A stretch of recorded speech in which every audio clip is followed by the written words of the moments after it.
Grégory Berthomeu, bonjour. Rebonjour. Rebonjour. Rêve de résident. Alors, vous allez nous expliquer, vous avez commencé tout à l'heure à nous expliquer que vous n'êtes pas à l'initiative de cette association, mais c'est plutôt un collectif. Exactement. Alors, tout a débuté l'année dernière. En décembre, on fait une rencontre sur la résidence Orpea à Courforiel. Et la présidente du conseil de la vie sociale me dit, à la fin de la réunion, je n'ai jamais volé. Alors je lui dis, mais c'est pas possible, vous n'avez jamais voyagé, vous n'avez jamais pris l'avion. Elle me dit, non, j'ai jamais eu l'occasion. Et là, je lui... Quel âge a cette personne? Alors 94 ans à l'époque. 94 ans, c'est le bel âge. Et je lui dis, mais je me mets moi-même au défi de vous organiser la réalisation de votre rêve avant votre anniversaire, qui a lieu le 4 mai. Et effectivement, c'était une bonne idée parce que j'en ai parlé autour de moi, en l'occurrence aux autres directeurs des résidences d'Orpea du département et d'Auvergne, puisqu'on est 13 résidences dans Loire et Auvergne. Et ils m'ont dit, mais c'est une super idée, et pourquoi on ne montrait pas carrément une association pour réaliser les rêves des différents résidents qui sont sur nos résidences. Alors rappelons Orpea, vous êtes combien d'Orpea dans le département de la Loire? Alors dans la Loire, on est 6 Orpea. Ça va de Balbini, Saint-Just-en-Rambert, Saint-Priant-Jarret, La Talaudière, Saint-Étienne, Courforiel et Saint-Étienne, Centre 2. Ça fait beaucoup de résidents, tout ça? Oui. De rêves à réaliser aussi. Exactement, exactement. Et ils ont tous des rêves. Ils ont tous des rêves. Il suffit d'aller fouiller un petit peu dans leur mémoire et dans leur inconscient et on trouve forcément des rêves à réaliser. Alors, tous ne sont pas forcément réalisables en termes médicaux. Donc on se met quand même quelques barrières et notre direction médicale est là aussi pour nous freiner nos ardeurs et freiner les ardeurs des résidents.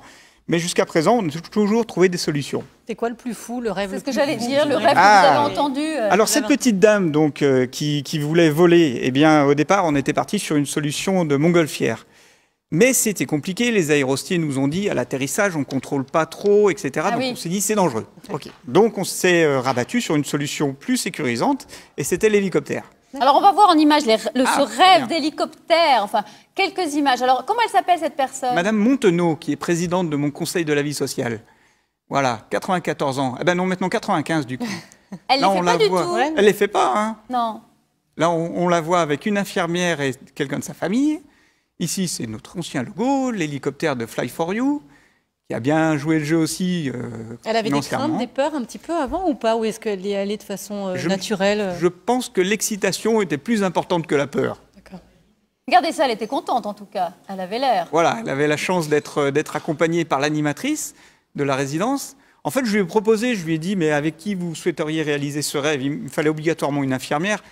Donc elle a choisi une des infirmières de la résidence. Et puis je lui ai dit, mais il y a une autre place dans l'hélicoptère, donc vous pouvez choisir qui vous voulez. Je m'attendais à ce qu'elle choisisse son fils ou quelqu'un de la famille. En fait, elle m'a dit, non, moi je veux le faire avec l'animatrice de la résidence. C'est vrai qu'elle passe tellement de temps avec elle que c'était...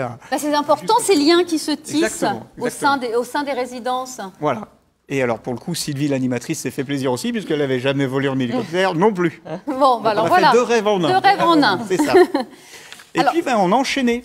Alors, on a fait des rêves tout simples. Hein. On a un monsieur qui est en fauteuil roulant sur la résidence de Mozac qui voulait monter à cheval. Il n'était jamais monté à cheval. Donc, on a trouvé une solution avec une association qui s'occupe de personnes en situation de handicap, qui nous a fourni un système pour lever le résident à hauteur du cheval. Il a pu monter sur le cheval et puis il a fait une petite balade. Voilà, on voit l'appareil qui est un petit peu spécial et il a pu faire du cheval. Il a réalisé son rêve. Et puis là aussi, je pense que le rêve était à la fois comblé pour les accompagnants parce qu'on a vu des sourires sur tous les visages. C'était vraiment agréable. Ça, c'était le deuxième rêve. On a enchaîné avec un résident qui voulait rouler en Porsche. Bon, ça peut paraître tout simple.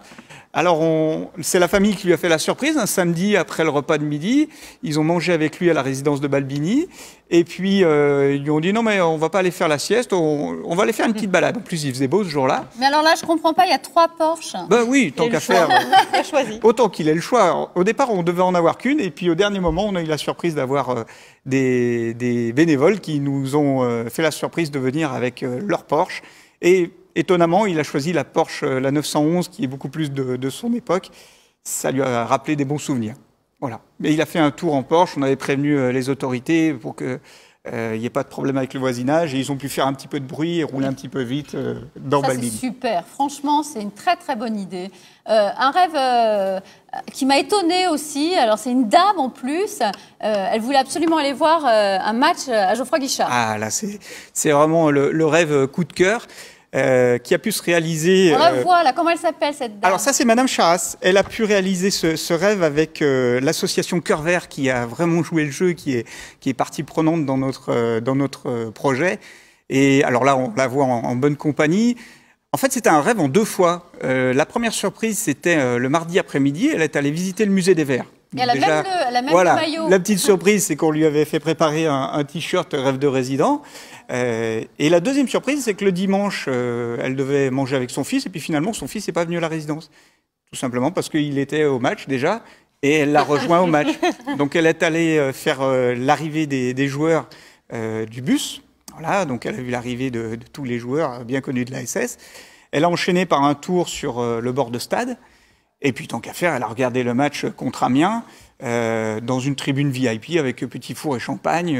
On a été vraiment très bien accueillis. Chaque année, c'est combien de rêves que vous arrivez à exaucer comme ça? On vient juste de commencer finalement. L'association a été créée en mars.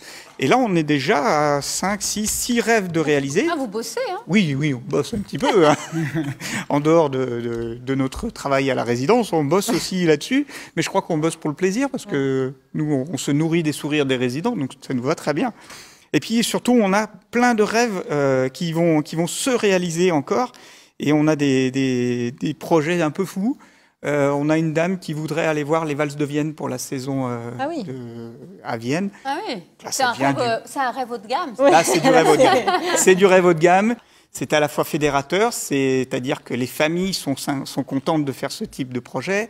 Évidemment que les équipes se mobilisent parce qu'il faut récolter des fonds, il faut organiser le rêve. Et le résultat, c'est que le groupe nous a dit c'est une bonne idée et on va le faire aussi, mais au niveau national, et on va mettre des moyens. Bah oui, c'est ce que j'allais dire, ça va s'étendre sur toute la France, tout ça. Pour l'instant, c'est effectivement au niveau national. Il y a 5 rêves qui sont prévus, des gros rêves, on va les appeler comme ça. Et on a postulé pour cette Madame Thibault, qui vient de la résidence Orpea de Saint-Prix-en-Jarret, qui voudrait effectivement aller à Vienne pour aller voir des spectacles de danse. Je veux bien l'accompagner. Alors, direction Vienne ou Paris, parce qu'on a aussi une Madame Volkic qui voudrait voyager à Paris. Elle n'a jamais voyagé à Paris. L'idée, ça serait d'aller dans une résidence parisienne, une belle résidence, et de monter évidemment dans la Tour Eiffel pour manger au 2e étage, où on mange très très bien, et puis de faire un tour éventuellement en bateau-mouche. Quelque chose de simple finalement.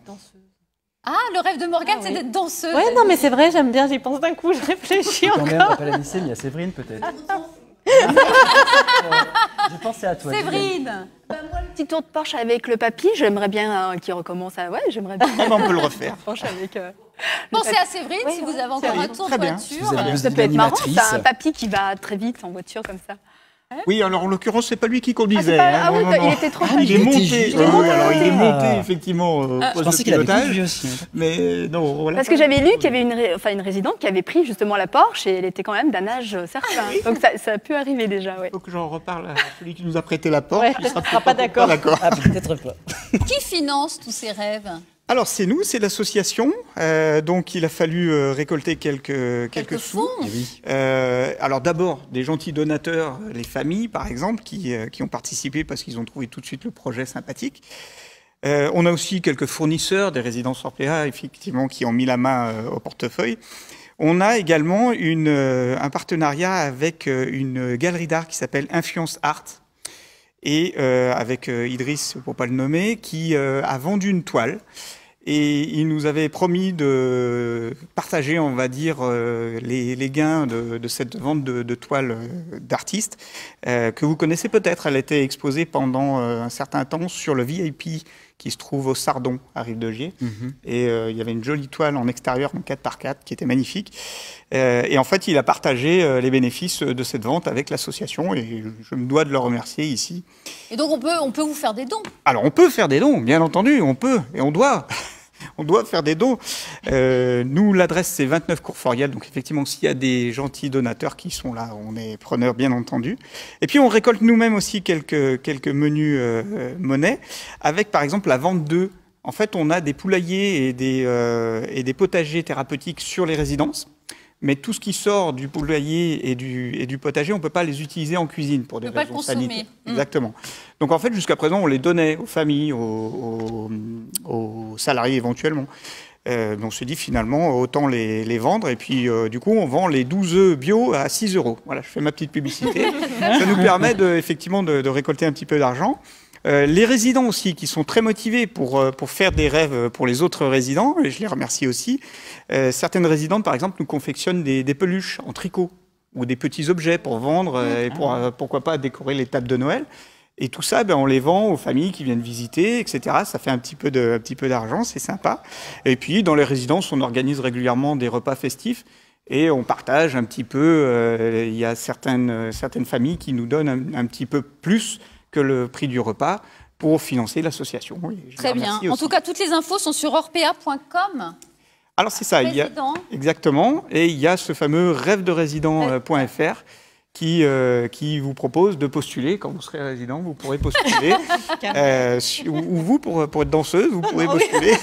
Pour être danseuse, c'est vrai. Voilà. Aller à l'opéra. Aller à l'opéra. Très joli rêve. Oui, c'est un joli rêve. Eh bien, merci en tout cas. Merci à vous. Vous restez avec nous, bien sûr. Avec grand plaisir. Si vous voulez intervenir pendant l'émission, vous pouvez, bien sûr.